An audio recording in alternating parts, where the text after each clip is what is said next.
ಹೊಡಿತು ಯವ್ವ ಅದು. ನನ್ನ ಮೊದಲು ಬಿಟ್ಟು ಬಂದ್ಬಿಟ್ಟು ಬರ್ರಿ, ನಾವು ಊರಿಗೆ ಹೋಗ್ಕನಿಪ್ಪ ಯಪ್ಪ. ಒಬ್ಬಕ್ಕೆ ಹೋಗಾಕು ಇದ್ರಿಗೆ ಬರಾಕತ್ತೈತಿ ರಾತ್ರಿ. ಅರವಿಂದ ಈ ಮನ್ಯಾಗ ದೇವ್ ಐತ್ಲಾ? ಅರವಿಂದ ಈ ಮನ್ಯಾಗ ದೊಡ್ಡ ದೇವ್ ಐತಪ್ಪ. ಅಕ್ಕ ಏನಾಗೈತಿ ನಿನಗೆ? ಯಾಕೆ ಹಂಗೆ ಮಾತಾಡಕತ್ತಿ? ಈ ಮನೆಗೆ ಯಾವ ದೆವ್ವನೂ ಇಲ್ಲ. ಏನಕ್ಕ ನಿಂಗೆ? ನನಗೆ ಅನಿಸ್ತೈತಿ ಕೆಟ್ಟ ಕನಸು ಬಿದ್ದೈತಿ, ಅದಕ್ಕಷ್ಟೊಂದು ಹೆಲ್ಕೊಂಡು ಓಡಿ ಬಂದಿ. ಅತ್ತಿ ಊರಿಗುಕ್ಯಾ ಈಗ ಏನತ್ತಿ ಹೋಗವಂತಿ? ಒಲೆಪ್ಪ ನಾನು ಇಲ್ಲಪ್ಪ, ಈ ಮನೆ ಒಳಗೆ ಇನ್ನೊಂದು ಅರ್ಧ ತಾಸು ಇರಂಗಿಲ್ಲ. ನಾನು ಮೊದ್ಲು ನಾನು ಈ ಮನೆ ಬಿಟ್ಟೆ ತಗರ ಹೋಗ್ಬೇಕಪ್ಪ ಯಪ್ಪ. ನನ್ನ ಕೈಲಿ ಇರೋದಾಗಲ್ಲ ಬಿಡಿ. ಇಲ್ಲಿ ಶ್ರೀಕಾಂತ ನೀನಾರ ಬರಲ್ಲ, ಇಲ್ಲ ಅವಂಗಾರ ಹೇಳ ನಮ್ಮ ಮನೆಗೆ ಬಿಡಕ್ಕೆ ನನ್ನ. ಯಪ್ಪ ದೇವ್ರೆ, ರಾತ್ರಿ ಯಾಕೆ ಕೆಟ್ಟು ಹೊಡಿತದ ದೇವ ನನ್ನ. ಅಲ್ಲತ್ತಿ ಈಗ ದೆವ್ವಕ್ಕೆ ಹೆದರ್ಕೊಂಡು ಮನೆ ಬಿಟ್ಟು ಹೊಂಟಿ ಹೌದಾ? ನಾ ಅಂತೇನಿ ದೆವ್ವಕ್ಕೆ ನಿಮ್ಮ ಮನೆ ಅಡ್ರೆಸ್ ಗೊತ್ತಾಗಲ್ಲ ಅಂತ ಮಾಡಿಯಾ? ಅದು ಹೋಗಲಿ, ಅದೇನೋ ಹಳೆ ಕಾಲದಾಗೆಲ್ಲ ಹೇಳ್ತಿದ್ರಲ್ಲ, ದೆವ್ವ ಇಲ್ಲೇ ಎಲ್ಲೋ ಕೇಳಿಸ್ಕೊಂತ ಇರ್ತೈತಿ ನಾವು ಮಾತಾಡೋದಿಲ್ಲ ಅಂತೇಳಿ, ಹಂಗೇನಾರ ಅದು ನಿಜನಾ? ಹ್ಞೂನ್ಲ, ದೆವ್ವಕ್ಕ ಅವು ಎಲ್ಲಿ ಹೋಗುದಿಲ್ಲ ಅಂತ ಇಲ್ಲೇ ನಮ್ಮ ಸುತ್ತಮುತ್ತಲು ನಾವು ಮಾತಾಡೋದು ಕೇಳಿಸ್ಕೊಂತಾವಂತಲ. ನೋಡಿ ಈಗ ನೀನೇ ಹೇಳಿದಿ ನಮ್ಮ ಮನೆಗೆ ಹೋಗ್ಕನಿ ಅಂದಿ. ದೆವ್ವ ಏನಂದು ದೆವ್ವ ಈಗ ನೀ ಅಲ್ಲಿ ಹೋದ ನೀನು ಹಿಂದ ಬೆನ್ನ ತಗೊಂಡು ನಿಮ್ಮ ಮನೆಗೆ ಬಂತಂದ್ರೆ ಅವಾಗೇನು ಮಾಡ್ತಿ? ಏ ಅಲ್ಕಟ್ಟ ಬೇಡ, ಆ ದೇವ್ ನಮ್ಮ ಮನೆಗೆ ಬರ್ತತೆ ಇಲ್ಲ ಗೊತ್ತಿಲ್ಲ. ಆ ದೇವಕ್ಕೆ ಇಲ್ದೇ ಇರೋ ತಲೆಯಾಗ ಐಡಿಯಾ ನೀನ ಕೊಡಕತ್ತಿಲ್ಲಲ್ಲ. ಬೆನ್ನತ್ಕೊಂಡ್ ಬಂತಂದ್ರೆ ಏನು ಮಾಡಲನ ಯಪ್ಪ. ನಿನ್ನ ಕಾಲು ಬರ್ತೀನಿ ಸುಮ್ಮನಿರ್ಲ, ಹಂಗೆ ಅನ್ಬೇಡ ಯವ್ವ. ಆ ದೇವ್ ತಲೆ ಒಳಗೆ ಇಲ್ದೇ ಇರೋ ಐಡಿಯಾ ನಿನ್ನ ಮಗನ ತುಂಬಕತ್ತ ನೋಡ್ಪಟ್ಟಿಲ್ಲ. ಅಲ್ಲತ್ಗೆಮ್ಮ ಅವ ಹೇಳೋದು ಕರಿನ ಐತಿ. ಈಗ ದೆವ್ವ ಬೆನ್ನತ್ಕೊಂಡು ಅಕಸ್ಮಾತ್ ನಿಮ್ಮನಿಗೆ ಬಂದ್ಬಿಟ್ರೆ ಏನು ಮಾಡ್ತೀರಿ? ಈಗೇನೋ ಇಲ್ಲಿಂದ ಅಲ್ಲಿ ಹೊಂಟಿರಿ, ಅಲ್ಲಿಗೆ ಬಂದ್ಬಿಟ್ರೆ ಈಗ ನಿಮ್ಮ ಮೇಲೆ ಏನಾರು ಅಕಸ್ಮಾತ್ ಸಿಟ್ಟಿಟ್ಕೊಂಡಿತ್ತಂದ್ರೆ ಅದು ಮತ್ತೆ ನೀವೆಲ್ಲ ಇರ್ತೀರಿ, ಅಲ್ಲಿಗೆ ಬರ್ತೈತಿ. ಹಾಂ, ಅಲ್ಲಿ ಬಂತಂದ್ರೆ ಆಮೇಲೆ ಅಲ್ಲಿಂದ ಎಲ್ಲಿ ಹೋಕ್ಕಿರಿ? ಯವ್ವ ದೇವ್ರ, ಸಿಕ್ಕಂತ ಇವರಿಬ್ರು ನನ್ನ ಎದುರ್ಸಕತ್ತಾರಪ್ಪ ಯವ್ವ. ನಾವಲ್ಲಪ್ಪ ನಮ್ಮ ಮನೆಗೆ ಹೋಗಕ್ಕೆ. ಮತ್ತು ಇಲ್ಲಿಂದ ಅಲ್ಲಿ ಬಂದ್ರೆ ನಾನೆಲ್ಲ ಹೋಗ್ಲಿ? ನೀ ನನ್ನ ಮನೆ ಅದಕ್ಕೆ ಗೊತ್ತಿಲ್ಲ, ಸುಮ್ಮನೆ ನಾನು ತೋರಿಸ್ಕೊಟ್ಟಂಗೆ ಆಕತ್ ಮತ್ತೆ. ಅಕ್ಕ ಯಾಕಕ್ಕ ಹಂಗಿದ್ರತಿ? ದೆವ್ವ ಭೂತ ಎಲ್ಲ ಸುಳ್ಳು, ಯಾವುದು ಇಲ್ಲ. ಕನಸು ಬಿದ್ದೈತಿ, ಕನಸ್ನಾಗ ಹೊಡು ಏನಾರು ಹಿಂಗೆ ಮಾಡಕ್ಕೆ ಹೋಗಿ ಕಪಾಳಕ್ಕೆ ಹೊಟ್ಟು ಬಿದ್ದಿರ್ಬೇಕು. ಇಲ್ಲ ಮಾವರ, ಅದು ನಿನ್ನ ರಾತ್ರಿ ನನ್ನ ಕಪಾಳಕ್ಕೂ ಜೋರಾಗಿ ಏನೋ ಹೊಡೆದು ಬಿತ್ತು. ನಾನು ಇವರ ಹೊಡೆದಾರನ ಕನಸು ಬಿದ್ದು ಕೈ ಬಿಸಾಡಕ್ಕೆ ಹೋಗಿ ನನ್ನ ಕಪಾಳಕ್ಕೆ ಹೊಡೆದ್ರೆ ಏನೋ ಇವ್ರಿಗೆ ಗೊತ್ತಾಗಿಲ್ಲ ಕಾಂತಂತ ಇವ್ರಿಗೆ ಬಾಯಿಗೆ ನಂಗೆ ಬೈದು ತಮಾಷೆ ಮಾಡಬೇಡ್ರಿ ಅಂತ ಬೈದು ಸುಮ್ಮನೆ ಅದೇ. ಕೇಳ್ರಿ ಬೇಕಾರೆ ಅವ್ರನ್ನೇ, ನನ್ನ ಕಪಾಳಕ್ಕೆ ಎಷ್ಟು ಜೋರು ಹೊಡೆದೈತೆ ಗೊತ್ತಾ?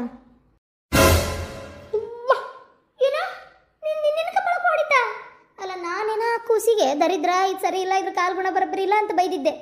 ನನ್ನ ಕಪಾಳಕ್ಕೆ ಹೊಡಿತು ಅಂದರೆ ಅರ್ಥ ಐತಿ, ನಿನ್ನ ಕಪಾಳಕ್ಕೂ ಹೊಡಿತಾ? ಅಲ್ಲ ಆ ದೇವಕ್ಕೆ ನಿನ್ಮೇಗೇನು ಸಿಟ್ಟು? ಹಾಂ ಇಲ್ಲಪ್ಪ, ಈ ದೇವ್ ಸರಿ ಇಲ್ಲಿದೆ. ಎಲ್ಲಾರನ್ನೂ ಬಡಿಯಾಕ ಬರ್ತೈತಿ ಯವ್ವ, ಕೊಂದ ಹಾಕ್ತೈತಿವ ಒಂದಿನ ಇದು. ಇಲ್ಲಪ್ಪ ಯಪ್ಪ, ಈ ದೇವದ ಕೈಯಿಂದ ಮುಕ್ತಿ ಇಲ್ಲ ಯವ್ವ ದೇವ್ರೆ.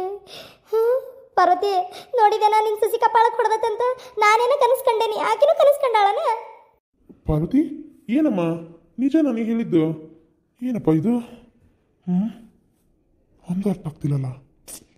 ಅಲ್ಲಮ್ಮ ಪಾರ್ವತಿ, ಕಪಾಳಕ್ಕೆ ಹೊಡೆಯೋದು ಈಗಿನ ಕಾಲದ ದೆವ್ವ ಬರುವುದು ಏನೋ ನನಗೊಂದು ಅರ್ಥ ಆಗ್ತಿಲ್ಲ. ಅಲ್ಲ ಅಕ್ಕ ಹೇಳ್ದಂಗೆ ಕರೇನೋ ಅಕ್ಕನ ಮ್ಯಾಗ ಏನಾರು ಸಿಟ್ಟಿತ್ತೋ ಏನೋ? ನಿನ್ನ ಮ್ಯಾಗೇನು ಸಿಟ್ಟಮ್ಮ? ಆ ಕೂಸಿನ ತಾನು ಜೋಪಾನ ಮಾಡಕ್ಕೆ ನಿಂತ ನಿನ್ನ ಮ್ಯಾಗ ಯಾವ ಸಿಟ್ಟು? ನಂಗಂತೂ ಒಂದು ಗೊತ್ತಾಗೋಲ್ತು. ಹೆಂಗಿದು, ಏನಿದು ಸುಳ್ಳು ನಿಜ ಒಂದು ಗೊತ್ತಾಗೋಲ್ತು. ಇವತ್ತೊಂದು ದಿನ ನೋಡೋಣ ಯಾರಿಗಾರು ತೊಂದರೆ ಕೊಡ್ತತಾ ಅಂತ. ನನಗನ್ಸೋ ಮಟ್ಟಿಗೆ 100% ಇಲ್ಲಿ ಯಾವುದು 100 ಯಾಕೆ 99% ಇಲ್ಲಿ ಯಾವುದು ದುಷ್ಟಶಕ್ತಿ ಇಲ್ಲ. ಇಷ್ಟು ದಿನ ಇಲ್ಲದೆ ಇರೋದು ಈಗ ಬರೋಕ್ಕೆ ಚಾನ್ಸೇ ಇಲ್ಲ. ಆದರೆ ಬಟ್ 1% ಚೆಕ್ ಮಾಡಬೇಕು. ಆ 1% ಐತಲ್ಲ, ಆ 1%ನಾಗ ಎಲ್ಲ ಈ ಕಡೆ ಸೇರೈತಿ. ಆಕೆಗೆ ಹೊಡೆದು ಬಿದ್ದತ್ತಂತ. ಅದು ಆಕೆಗೆ ಯಾಕೆ ಹೊಡಿತಂತ ನಂಗೆ ಗೊತ್ತಿಲ್ಲ, ನಂಗೆ ಮಾತ್ರ ಇದೇ ಕಾರಣಕ್ಕೆ ಹೊಡೆದಿರ್ಬೇಕು. ಹಾಂ ಪಟೀಲ, ನಂಗೆ ಈಗ ಗೊತ್ತಾತು. ಅರವಿಂದ ನಂಗೆ ಈಗ ಗೊತ್ತಾತು. ಪಾರ್ವತಿ, ಪಾರ್ವತಿ, ಇಬ್ಬರು ಪಾರ್ವತಿನೂ ಕೇಳಿಸ್ಕೊರಿ, ನಂಗೆ ಗೊತ್ತಾತು. ದೆವ್ವ ನಿನ್ಯಾಕೆ ಹೊಡಿತಂತ ನಂಗೆ ಈಗ ಗೊತ್ತಾತು. ಈ ಕಮಲ ಒಂದು ತಲೆ ಅಂದ್ರೆ ಎಲಿ ಕೋಸಿದ್ದಂಗೆ ಒಂದೊಂದೇ ಪ್ಲಾನ್ಗಳು ಓಪನ್ ಆಗ್ತಾ ಇರ್ತಾವೆ. ಹಂಗೆ ಒಂದೊಂದೇ ಯೋಚನೆ ಮಾಡಿದಾಗ ಹೊಸದೆಲ್ಲ ತಿಳ್ಕೊತಾ ಇರ್ತೇನೆ ನಾನು. ನನ್ನ ತಲೆ ಅಂದ್ರೆ ಏನಂತ ತಿಳ್ಕೊಂಡಿರಿ? ಹಿಂಗೆ ಆಗೈತೆ ಅಂತ ಹೇಳ್ತೇನೆ ನಾನು. ದೆವ್ವ ನಿನಗೆ ಯಾಕೆ ಹೊಡಿತಂತ ನನಗೆ ಗೊತ್ತಾತು. ಯಾಕಮ್ಮ ನೀ ಅದಕ್ಕೆ ನನ್ನ ಎದಕ್ಕೆ ಹೊಡಿತು? ಯಾಕಂದ್ರೆ ಆ ಖುಷಿನ ತೊಗೊಂಡೋಗಿ ನೀನು ನಿಮ್ಮವನ ಮನೆಗೆ ಬಿಟ್ಟಿಯಲ್ಲ, ಅದೇ ಕಾರಣಕ್ಕೆ ಹೊಡೆದಿರ್ಬೇಕು. ಒಂದು ಇಲ್ಲ ಒಟ್ಟು ಅದೇ ಕಾರಣಕ್ಕೆ ಏನೋ ಇಲ್ಲ ಕೂಸು ಕಾಣ್ಲಾರ್ದಕ್ಕಿರ್ಬೇಕು. ಒಟ್ಟು ಇದೇ ಏನೋ ಎರಡರೊಳಗೆ ಒಂದು ಕಾರಣಕ್ಕೆ ನಿನಗೆ ಬಿದ್ದತ್ತು ಒಂದು ಕಪಾಳಕ್ಕೆ ಬೇಷಿಗೆ. ಛೇ ಪಾರ್ವತಿ, ಅತ್ತಿ ಹೇಳಿದ್ದೆ ನಿಜ ಆದರೆ ನಾನು ಯಾವತ್ತೂ ವಸುಮತಿನ ಕ್ಷಮಿಸಲ್ಲ. ನಿಜಕ್ಕೂ ಭಾಳ ಬೇಜಾರತ್ತು. ಆ ಕೂಸಿನ ಬಗ್ಗೆ ಎಷ್ಟು ಸಾಫ್ಟ್ ಕಾರ್ನ್ ತೋರಿಸಿದಿ, ಎಷ್ಟು ಕನ್ಸನ್ ತೋರಿಸಿದಿ, ಏನೂ ತೊಂದರೆ ಆಗೋದು ಬೇಡ ಅಂತ ಒಯ್ದು ನಿಮ್ಮ ತಾಯಿ ಮನೆಗೆ ಬಿಟ್ಟು ಬಂದು. ಅದನ್ನು ಅರ್ಥ ಮಾಡ್ಕೊಳ್ಳಾರ್ದ ಒಂದು ಆತ್ಮ ನಮಗೆ ಇಷ್ಟು ಥರ ಕಾಟ ಕೊಡ್ತೈತಿ ಅಂದ್ರೆ, ನಿನ್ನ ಮೇಲೆ ಕೈ ಮಾಡ್ತೈತಿ ಅಂದ್ರೆ ಅದಕ್ಕೆ ಅರ್ಥ ಉಳಿತೈತೆ. ಮನುಷ್ಯತ್ವಕ್ಕೆ ಏನು ಬೆಲೆ ಸಿಕ್ತು? ಮಾನವೀಯತೆಗೆ ಏನು ಬೆಲೆ ಸಿಕ್ತು? ಮತ್ತು ಅವರಪ್ಪ ಅವರವ್ವ ಮಾಡೋದೇನು, ಆ ಆತ್ಮ ಮಾಡೋದೇನು ಎಲ್ಲ ಒಂದೇ ಆತಲ್ಲ. ಒಂದೇದ್ದು ಆ ಆತ್ಮ ಇಲ್ಲಿ ಬಂದಿದ್ದು ಸುಳ್ಳು, ನಿಮ್ಮಿಬ್ರಿಗೂ ತೊಂದರೆ ಆಗಿದ್ದು ಸುಳ್ಳು ಅಂತ ನನಗೆ ಅನ್ನಿಸ್ತಾ ಐತಿ. ಬಟ್ ನೀವು ಹೇಳ್ದಂಗೆ ಏನಾರ ಇದ್ದರೆ, ಆದರೆ ಇದು ನಡ್ಕೊಂಡಿದ್ದ ರೀತಿ ನಂಗೆ ಇಷ್ಟ ಆಗಲಿಲ್ಲ. ನಿಜಕ್ಕೂ ಭಾಳ ಬೇಜಾರಾಯ್ತು. ಛೇ, ಆತ್ಮ ಆದ ಮಾತ್ರಕ್ಕೆ ಒಳ್ಳೇದು ಕೆಟ್ಟದ್ದು ಅಷ್ಟು ಯೋಚನೆ ಗೊತ್ತಾಗಲ್ಲ. ಯಾಕೋ ಭಾಳ ಒಂಥರ ಬೇಜಾರಾಗ್ತೈತೆ. ಇಲ್ಲಿವರೆಗೂ ಒಂಥರ ಫೀಲಿಂಗ್ಸ್ ಇತ್ತು ಆ ಆತ್ಮ ಆ ವಸುಮತಿ ಮೇಲೆ, ಆದರೆ ಇವಾಗ ಒಂಥರ ಫೀಲಿಂಗ್ಸ್ ಚೇಂಜ್ ಆಗ್ತೈತಿ. ನೋಡಪ್ಪ ಅರವಿಂದ, ಸತ್ತರ ಬಗ್ಗೆ ಹಾಗೆಲ್ಲ ಮಾತಾಡಬಾರ್ದಪ್ಪ. ಸುಮ್ಮನಿದ್ ಬಿಡು ಹೋಗ್ಲಿ. ನಿನಗೆ ನಿನ್ನ ಬೇಜಾರಾಗೈತಲ್ಲ, ಬಾಯ್ ಸುಮ್ಮನಿದ್ ಬಿಡು ಹೋಗ್ಲಿ. ನನಗೆ ಹಂಗನಿಸ್ತು ಹಿಂಗನಿಸ್ತು ಅಂತ ಅನ್ನಕ್ಕೆ ಬಿಡಪ್ಪ, ಸುಮ್ಮನಿದ್ ಬಿಡು. ಛೇ, ಅಲ್ಲ ಅವ ನೋಡಿದ್ರೆ ಅತ್ತಾಗ ಹೋದ ಮಕ್ಳು ತಿರ್ಕೊಂಡು ಅವೇನು ಬೆಳಗಿಂದ ಚಂತೆನ ಆಫೀಸ್ದಾಗಿರ್ತಾನೆ. ಈಕಿ ನೋಡಿದ್ರೆ ನಿನ್ನೆ ಅಂತಿ ದೇವ್ರು ದಿನ್ರು ಅಂತ ಏನಾರ ಪೂಜೆ ಅದು ಇದು ದೇವಸ್ಥಾನ ಅಂತ ಹೋಗಿರ್ತಾಳ, ಇಲ್ಲ ಬೇಸರ ಆದಾಗ ಕೊನೆ ಬಾಗ್ಲ ಮುಂದೆ ಮಾಡ್ಕೊಂಡು ಮಕ್ಕೊಂತಾಳ. ಇನ್ನು ಪಾರ್ವತಿ ಆಕಿನೂ ಆಫೀಸ್ಗೆ ಹೋಗ್ತಾಳ. ನೀನಂತರೂ ಬಿಡು ಬೆಳಗ್ಗೆ ಹೋದ್ರೆ ಸಂಜೆಗೆ ಬರ್ತಿ. ಈ ಮನೆಯಾಗ ಏಕಾಂಗಿ ಆಗಿರೋದು ನಾನೇ. ಅಶ್ವಿನಿನೂ ಕಾಲೇಜ್ಗೆ ಹೋಗಿ ಸಂಜೆಗೆ ಬರ್ತಾಳೆ 6 ಗಂಟೆ 7 ಗಂಟೆಗೆ. ನಾನು ಕುತ್ತಿಗೆ ಗಿತ್ಗೆ ಇಚ್ಕಿದ್ರೆ ಏನು ಮಾಡಲಿಲ್ಲ. ನನಗಿನ್ನೂ ಬದುಕಬೇಕಂತ ಭಾಳ ಆಸೆ ಐತೆ. ಪಟೀಲ ನನಗೊಂದು ಯಾವ್ದಾರ ಗುಡಿಗೆ ಹೋಗಿ ನಿಂಬೆ ಹಣ್ಣು ಮಂತ್ರಿಸ್ಕೊಂಡು ತೊಗೊಂಬಾರಲ್ಲ. ಇಲ್ಲ, ನಾನೇ ಹೊಕ್ಕನಿ. ನಾನೇ ಹೊಕ್ಕನಿ ಅವ್ವ ಗುಡಿಗೆ. ನಾನೇ ಹೊಕ್ಕನಿ, ಗಾಳಿ ಹನುಮಪ್ಪನ ಗುಡಿಗೆ ಹೊಕ್ಕನಿ. ಅಯ್ಯೋ ದೇವ್ರೇ. ಪಾರ್ವತಿ, ನಾನು ಆಫೀಸ್ಗೆ ಹೋಗ್ಬರ್ತೇನೆ. ಅವ್ವ ಯಾಕೆ ಬೇ ಒಂಥರ ಯಾಕೋ ಭಾಳ ಸುಸ್ತಾಗಿ? ಏನಿಲ್ಲಪ್ಪ, ಎಲ್ಲಿ ಸುಸ್ತು. ಯಾಕೆ ಬೆಳಗ್ಗೆ ಎದ್ದಾಗಿಂದ ಮೈಯಾಗ ಸೊಗಸ ಇಲ್ಲಪ್ಪ. ಅಂದಂಗೆ ರಾತ್ರಿ ಏನಾತ ಅನ್ನೋದಾಗ ಗೊತ್ತಾಗಲಿಲ್ಲ. ಹೌದು, ಕದ ಬಡ್ದು ನೀ ನನ್ನ ಒದ್ರದಂಗೆ ನಾನು ನಿನ್ನ ಒದ್ರದಂಗೆ ಆಗತ್ತಿತ್ತಲ್ಲ, ಏನಾತ? ಬೆಳಗ್ಗೆ ಒಮ್ಮೆ ಈಗ ಆಗಲ್ಲ ಎಚ್ಚರ ಆತಪ್ಪ. ಮಾರಿ ತೊಳ್ಕೊಂಬಂದು ಕುಂತೆ, ಮತ್ತು ನೀನು ಏನು ತೊಟ್ಟು ಚಹಾ ಕೊಟ್ಲಕ್ಕೆ ಕುಡಿದು ಕುಂತೆ ನೋಡಪ್ಪ ಇಲ್ಲೇ. ನಂಗಂತರೂ ಒಂದು ಅರ್ಥ ಆಗೋಲ್ತು, ಏನು ಎತ್ತ ಯಾಕೆ ಏನು ಗೊತ್ತಾಗೋಲ್ತು. ನೀನಾರ ಹೇಳ. ನಿಮ್ಮಪ್ಪಂತರೂ 2 ಸಲ ಕೇಳಿದೆ, ಅದಕ್ಕೆ ಆಗ್ತಿದೆ ಕೆಡ್ಸ್ಕೊಂತೀಯ, ಅವೆಲ್ಲ ಇರೋದೆ ಹಂಗೆ ಅಂತೇಳಿ ಏನು ಒಂಥರ ಮಾತು ತೇಲಿಸ್ದಂಗೆ ಮಾಡ್ತಾರಪ್ಪ ಒಂದು ಅಳತಿ. ಅದಕ್ಕೆ ನೀನಾರ ಹೇಳ, ಏನಾಗೈತೆ ಅಂತಾರೆ ಹೇಳ. ಅವ್ವ ಏನಾದ್ ಕೂತನ್ ರಾತ್ರಿ ನೀ ಅಂದೆಲ್ಲ ಈ ಬಾಗ್ಲ ಬಡಿತು, ಬಾಗ್ಲ ಬಡ್ದು ನಾ ಬಡ್ದೆ ಅಂತ ಹೇಳತ್ತಿದ್ದಲ್ಲ.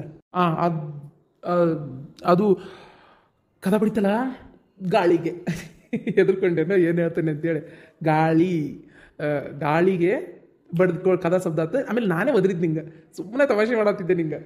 ಏನು ನೀನ ಕದ ಬಡ್ದಿದ್ದು? ಅಲ್ಲಲ್ಲ, ಎದಕ್ಕೆ ಸುಳ್ಳು ಹೇಳ್ತಿ? ಕದ ಬಡ್ದಿದ್ದು ನೀ ಆಗಿರ್ಬೋದು, ಒದರಿದ್ದು ನೀನ ಆಗಿರ್ಬೋದು. ಆದ್ರೆ ನನ್ನ ಕಿವ್ಯಾಗ ಉಸಿಲ್ ಬಿಟ್ಟಂಗಾಗಿದ್ದು, ಗುಯಿ ಗುಟ್ಟಂಗಾಗಿದ್ದು, ಮಾತಾಡ್ದಂಗಾಗಿದ್ದು ಅದೆಲ್ಲ ಏನು? ಸುಳ್ಳು ಹೇಳ್ತೀರಲ್ಲ, ನನ್ನಂತಲೇ ಸುಳ್ಳು ಹೇಳ್ತೀರಲ್ಲ ನೀವು. ತಾಯಿ ಅನ್ನೋ ಕಿಮ್ಮತ್ ನಿನಗಿಲ್ಲ, ಹೇಂತನ್ನ ಕಿಮ್ಮತ್ ಅವ್ರಿಗಿಲ್ಲ. ಏನಂತಂದು ಕೇಳಿದ್ರೆ ಹೇಳ್ಬೇಕಂತ ಒಬ್ರಿಗೂ ಅನಿಸ್ವಲ್ತು. ಅವ ಬೇಜಾರು ಮಾಡ್ಕೊಬೇಡ, ಇದಕ್ಕೆಲ್ಲ ಅರ್ಥ ಏನವ ನೀ ಅಂತಿನ. ಈಗ ಮಾತು ಬೇಡ ಅದ್ರ ಬಗ್ಗೆ. ಇಲ್ಲೋಡ, ಏನೂ ಆಗಬಾರ್ದಾಗಿಲ್ಲ. ಮನೆಯೊಳಗೆ ಯಾವುದೋ ಒಂದು ದುಷ್ಟಶಕ್ತಿ ಸೇರ್ಕೊಂಡೈತಂತೆ. ಬಹಳ ದಿನ ಆತಲ್ಲ ಮನೆಯೊಳಗೆ ಪೂಜೆ ಪುನಸ್ಕಾರ ಮಾಡಿಸಿಲ್ಲ. ಇವನ್ ಮದುವೆಯಾಗ ಮಾಡಿಸಿದ್ದು.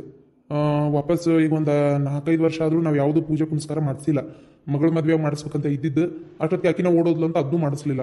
ಏನು ಹೋಮ ಯಾವುದು ಪೂಜೆ ಮಾಡಿಸಿಲ್ಲಲ್ಲ, ಸ್ವಲ್ಪ ದುಷ್ಟಶಕ್ತಿ ಕಡಾಟ ಅಂತೆ. ಅದಕ್ಕೆ ಅದರದೇ ಕಾಡಾಟ, ಮತ್ತೇನೂ ಇಲ್ಲ ಅಂತ ಹೇಳ್ಯಾರ. ಬೆಳಗ್ಗೆ ಎದ್ದು ಅದಕ್ಕೆ ಹೋಗಿದ್ದೆ. ಮಂಗಳವಾರ ದಿನ ಒಂದು ಪೂಜೆ ಹೇಳ್ಯಾರ. ಆ ಪೂಜೆ ಮಾಡಿಸಿದ್ರೆ ಎಲ್ಲ ಸರಿ ಹೋಗತ್ತೆ. ದುಷ್ಟಶಕ್ತಿನ? ಯೋ ದೇವ್ರೆ, ಇಷ್ಟು ದಿನ ಇಲ್ಲದಿದ್ದು ಏನಪ್ಪ ಬಂದು ಸೇರ್ಕೊಂತು? ರೀ, ನಾ ಹೇಳಿದ್ನಲ್ಲ, ಅದೇ ನನ್ನ ಮಗಳದು ಆಕೆಗೆ ಏನಾರ ಶಾಂತಿ ಸಿಗ್ಲಾರ್ದ ಅಡ್ಡಾಡಕತ್ತಾಳೇನ್ರಿ? ಮಗಳು ಭಾಳ ಅತಂತ್ರ ಆಗೈತಿ, ಮಗಳು ಎಲ್ಲದಳ ಅಂತ ಇದಾಗಕತ್ತೈತಿ ಅಂತ ಏನಾರ ಅಡ್ಡಾಡಕತ್ತಾಳ ರೀ. ನನಗೆ ಯಾಕೆ ಹಂಗೆ ಅನ್ಸಕತ್ತೈತ್ರಿ ರೀ. ಆ ಖುಷಿನ ತೊಗೊಂಬಂದು ಮನೆಗೆ ಇಟ್ಕೊಳನ್ರಿ. ಹೌದವ, ಅಪ್ಪ ನಿನ್ನ ಮುಂದೆ ಹೇಳಬೇಡ ಅಂತ ಅಂದರು. ನನಗೆ ಹೇಳಾರ್ದು ಇರೋಕ್ಕಾಗಲ್ತು. ತಂಗಿನ ಬಂದಿರೋದು ಅಷ್ಟೇ ಅಲ್ಲ, ನನ್ನ ಫೋನ್ನೇ ವಿಡಿಯೋ ಐತಿ, ತೋರಿಸ್ತೀನಿ ತಡಿ. ನೀ ಎದ್ ಬಾ ಇಲ್ಲಿ. ಹೇಳಿದ್ ಒಂದೊಂದು ಕೇಳೋದಿಲ್ಲ. ರಜತ್ ಹೇಳಿದ್ ಒಂದು ಮಾತು ಕೇಳಲ್ಲ ನೀನು. ಎಂತ ಕಲ್ ಮನಸ್ರಿ ನಿಮ್ದು. ವಿಡಿಯೋ ನೋಡಿ ಹೊಟ್ಟಾಗ ಸಂಕಟಾತ. ರಾತ್ರಿ ನನ್ನ ಮೈ ಮೇಲೆ ಬಂದ್ಲ ನನ್ನ ಮಗಳು. ಅಯ್ಯೋ ದೇವ್ರಿ, ಎಷ್ಟು ತಪ್ಪಾತಂತ ಕೇಳೈತಲ್ರಿ ಹುಡುಗಿ. ಈ ಮನೆ ಮೊಮ್ಮಗಳು ಎಲ್ಲೇ ಬೆಳೆಯಾಕತ್ತಿದ್ದ ಅಷ್ಟಕ್ಕಿಗೆ ಸಂಕಟ ಆಗೈತಿ ಅಂದ್ರೆ, ಅಯ್ಯೋ ದೇವ್ರಿ, ಆತ್ಮಾಗ ಅಡ್ಡಾಡಕತ್ತಾಳ. ನೀವೇನು ಬೇಕಾದ ಹೇಳ್ರಿ, ನಾನು ಮಾತ್ರ ಹೋಗಿ ಆ ಹುಡುಗಿ ಕರ್ಕೊಂಡೇ ಬರೋದು. ನನ್ನ ಮಾತು ಮಿಕ್ಕಿ ಮನಿ ಒಳಗೆ ಏನು ನಡಿ ಕೂಡ್ದು ಇಲ್ಲ, ನೀವು ಬೇಕಾದ ಹೇಳ್ರಿ, ನಾನು ಮಾತ್ರ ಹೋಗಿ ಆ ಹುಡುಗಿ ಕರ್ಕೊಂಡೇ ಬರೋದು. ಆ ಕೂಸು ನಮ್ಗೆ ಅನಾಥವಾಗಿರೋದಕ್ಕೆ ನನ್ನ ಮಗಳು ಎಷ್ಟು ಅನ್ಭವಿಸಕತ್ತಾಳ ಆತ ತಪ್ಪು ಮಾಡ್ಯಾಳ ನಮ್ಮ ಆತ್ಮಿಕ್ಕೆ ಹೋಗ್ಯಾಳ ನಾ ಇಲ್ಲ ಅಂತ ಎಲ್ಲಿ ಹೇಳ್ತೀನಿ ಆದ್ರೆ ಹಂಗಂತೇಳಿ ಇಷ್ಟು ಸತ್ತ ಮೇಲೆ ಆಕಿ ಮೇಲೆ ದ್ವೇಷ ಸಾಧಿಸೋದನ ಸತ್ತ ಆತ್ಮಾಗಿ ನಮ್ಗೆ ಬಂದದ್ದು ಕೂಸು ಇವನವಲ್ಲವ ಯವ್ವ ಆತಾಗ ನನ್ನ ಕೈಲಿ ಯವ್ವ ತಡ್ಕೊಳಕ್ಕಾಗಲ್ತವ ಭಾಳ ಮನ್ಸಿಗೆ ಒಂಥರ ಸಂಕಟ ಆಗತ್ತೈತೆ ನೀವೇನು ಬೇಕಾದ ಹೇಳ್ರಿ ನನಗಾಗಂಗಿಲ್ಲಪ್ಪ ಯಪ್ಪ ನನಗಾಗಂಗಿಲ್ಲ ಈ ನಮ್ನಿ ನೋಡ್ಕೊಂಡು ಸುಮ್ಮನಿರಕ್ಕ ನನ್ನ ಮಾತು ಮಿಕ್ಕಿ ಮನೆ ಒಳಗೆ ಏನೋ ನಡಿ ಕೂಡ್ದಂದ್ರೆ ನಡಿ ಕೂಡ್ದು ಆಯ್ತು ನೀ ಅದೇನು ಮಾಡ್ತೀವೋ ಮಾಡು ಕರ್ಕೊಂಡು ಬಾ ಆ ಕುಸಿನ ಏನಾರ ಮನೆಗೆ ಕರ್ಕೊಂಬಂದು ನಾ ಮಾತ್ರ ಮನೆಗಿರೋದಿಲ್ಲ ಮನೆ ಬಿಟ್ಟು ಹೋಗ್ತೀನಿ ಅವಾಗ ಏನು ಮಾಡ್ತೀವೋ ನಿನಗೆ ಬಿಟ್ಟಿದ್ದು ಮಾವರ ನಾನು ಪಾಪು ಈಗ ಹೆಂಗಿದ್ರೆ ಸ್ಕೂಲ್ ಸ್ಕೂಟಿ ಐತಲ್ಲ ನಾವು ಸ್ವಲ್ಪ ದಿನ ನಮ್ಮ ಅವ್ರ ಮನೆಗೆ ಹೋಗ್ತೇವ್ರಿ ಮನ್ಯಾಗ ಪೂಜೆ ಮಾಡಿಸ್ತಾ ಇದೀನಿ ಈಗ ಯಾಕೆ ನೀವು ಮನೆ ಬಿಟ್ಟು ಹೋಗ್ತಾ ಇದ್ದೀರಿ ಅದು ಅಲ್ಲದೆ ಅಂಥ ಹೆದರುವಂಥದ್ದು ಏನೈತಿ ಹೇಳಿದ್ದು ಸ್ವಲ್ಪ ಅರ್ಥ ಮಾಡ್ಕೊರಿ ಹೆದರುವಂಥದ್ದು ಏನೂ ಇಲ್ಲ ಆಗಬಾರ್ದು ಏನೂ ಆಗೂ ಇಲ್ಲ ಏನು ನಾನು ಅದೇನಿಲ್ಲ ಮನೆ ಒಳಗೆ ಡೋಂಟ್ ವರಿ ಓಕೆ ಯಾವ ಪೂಜೆ ಪುನಸ್ಕಾರ ಮಾಡಿಸೋ ಅವಶ್ಯಕತೆನೂ ಇಲ್ಲ ಖುಷಿನ ಕರ್ಕೊಂಬಂದ್ಬಿಟ್ರೆ ಎಲ್ಲ ತಾನ ಬಗೆಹರಿತೈತಿ ಗೊತ್ತನ ಕರ್ಕೊಂಬರಂಗಿಲ್ಲ ಅಂದ್ರೆ ಕರ್ಕೊಂಬರಂಗಿಲ್ಲ ಅಷ್ಟೇ ನನ್ನ ಮಾತು ಮಿಕ್ಕಿ ಈ ಮನೆ ಒಳಗೆ ಏನೂ ನಡಿ ಕೂಡ್ದ ಮತ್ತೆ ಈಗ ಹೇಳೀನಿ ಈ ಮನೆ ಒಳಗೆ ಇನ್ನೊಂದೇನಾರ ಅನಾಹುತ ಆಗ ಮಟ್ಟ ನಿಮ್ಮ ಅಪ್ಪಗೆ ಬುದ್ಧಿ ಬರಲ್ಲಪ್ಪ ಅವತ್ತ ಎಷ್ಟು ಹೇಳಿದೆ ಹೋಗ್ಲಿ ಬಿಡ್ರಿ ಏನೋ ಪ್ರೀತಿ ಮಾಡ್ಯಾಳ ಮದುವೆ ಮಾಡಿಬಿಡ್ರಿ ನಮಗೆ ಇಷ್ಟ ಹಾಕೊಂಡು ಆಸ್ತಿ ಐತಿ ಹೋಗ್ಲತ್ತಾಗ ಒಂದಿಟ್ಟು ನಮ್ದ ಒಂದು ತಟಕ್ಕೆ ಕೊಟ್ಟು ಎಲ್ಲ ಒಂದು ಕಡೆ ಚೆಂದಾಗಿರುವಳ್ಳಕ್ಕ ಅಂತ ಎಷ್ಟು ಹೇಳಿದೆ ಅವತ್ತು ಮಗಳು ಓಡೋದ್ಲು ಅಂತೇಳಿ ಸುವಾಸನೆ ಬಿಟ್ಬಿಟ್ರೆ ಆ ಹುಡುಗ ಪಾಪ ನಮ್ದ ಒಂದು ತಟಗೆ ಆಸ್ತಿ ಕೊಟ್ಟು ಚೆಂದಾಗಿರಪ್ಪ ಹಂಗ್ರಿ ಹೆಂಡತಿ ಕೊಟ್ಟಂದಿದ್ರೆ ಇರ್ತಿತ್ತ ಏನು ಆಕಿನ್ನೂ ಹೋಟೆಲಿದ್ದಾಗ ಒಂಚೂರು ಚಲೋ ದವಾಖಾನಿಗೆ ತೋರಿಸಿ ನಾನು ನೋಡ್ಕೊಂಡಿದ್ರೆ ಬದುಕಿರ್ತಿದ್ಲ ಏನು ಅಯ್ಯೋ ದೇವ್ರೇ ಇವತ್ತು ಆ ಕೂಸು ನಮ್ಮ ಜೊತೆಗೆ ಇರ್ತಿತ್ತ ಏನು ಎಲ್ಲ ಏನು ಇರ್ತಿತ್ತೋ ಹಾಕಿತ್ತೋ ಹೋಗಿತ್ತೋ ಅನ್ನೋದಕ್ಕಿಂತ ಇಷ್ಟು ಮಾಡೋದೆಲ್ಲ ನಮ್ಮ ಕೈಯಾಗ ಇತ್ತು ನಿಮ್ಮಪ್ಪ ಅವತ್ತು ನನ್ನ ಮಾತು ಕೇಳಲಿಲ್ಲ ಇವತ್ತು ಕೇಳವಲ್ಲ ಅತ್ತಿಯವ್ರ ಬೇಜಾರು ಮಾಡ್ಕೋಬೇಡ್ರಿ ನೀವು ಹಿಂಗೆ ಬೇಜಾರು ಮಾಡ್ಕೊಂಡ್ರೆ ನನಗೊಂಥರ ಬೇಜಾರಾಕೈತೆ ನಿನ್ನಿಂದ ಪಾಪು ಒಂಥರ ಕೇಳಕತ್ತಾನೆ ಏನು ಎತ್ತ ಏನಾಯ್ತು ಅಮ್ಮ ಯಾಕೆ ಬೇಜಾರಾಗೈತಿ ಅಂತೇಳಿ ಅವ್ಗೆ ನನ್ನ ಮನೆಯೊಳಗೆ ಹಿಂಗೆಲ್ಲ ನೆಗೆಟಿವ್ ಎನರ್ಜಿ ಐತಿ ಅಂತ ಗೊತ್ತಾದ್ರೆ ಅವ ಎಷ್ಟು ಹೆದರ್ಕೋಬೋದು ಅವ ಮನೆಯೊಳಗೆ ಅಡ್ಡಾಡಕ್ಕೆ ಹೆದರ್ಕೋತಾನೆ ಆಮೇಲೆ ಅದಕ್ಕೆ ನಾವು ಅವ್ಗೇನು ಹೇಳಿಲ್ಲ ಪ್ಲೀಸ್ ಪಾಪು ಮುಂದೆ ಮಾತ್ರ ಇದು ಯಾವುದು ಗೊತ್ತಾಗ್ಲಂಗೆ ನೋಡ್ಕೊರಿ ಇನ್ಫ್ಯಾಕ್ಟ್ ಹೇಳ್ಬೇಕಂದ್ರೆ ನನಗೆ ಹೆದರಿಕೆ ಆಗ್ತೈತೆ ಪಾಪುದು ಬೇರೆ ಲೆಕ್ಕ ನನಗೆ ಹೆದರಿಕೆ ಬರಾಕತ್ತೈತಿ ಇಲ್ಲವಾ ಇಲ್ಲ ಯಾರಿಗೇನು ತ್ರಾಸು ಕೊಡಕ್ಕೆ ಬಂದಿಲ್ಲ ಆಕೆ ನನಗೆ ಅನ್ಸಿದ್ದು ಹೇಳಕ್ಕೆ ಬಂದಾಳ ಹಂಗೆ ತ್ರಾಸು ಕೊಡೋದಿತ್ತಂದ್ರೆ ಏನೋ ಮಾಡಿಬಿಟ್ಟಿರ್ತಿದ್ಲು ತಾಯಿ ಕಳು ಬಡ್ದಾಡ್ಕೊತ ಬಂದೈತಿ ತಪ್ಪು ಮಾಡ್ಯಾಳ ಕರೆ ಸತ್ತ ಮೇಲೂ ದ್ವೇಷ ಸಾಧಿಸ್ಬೇಕನ್ನ ಅದಕ್ಕೆ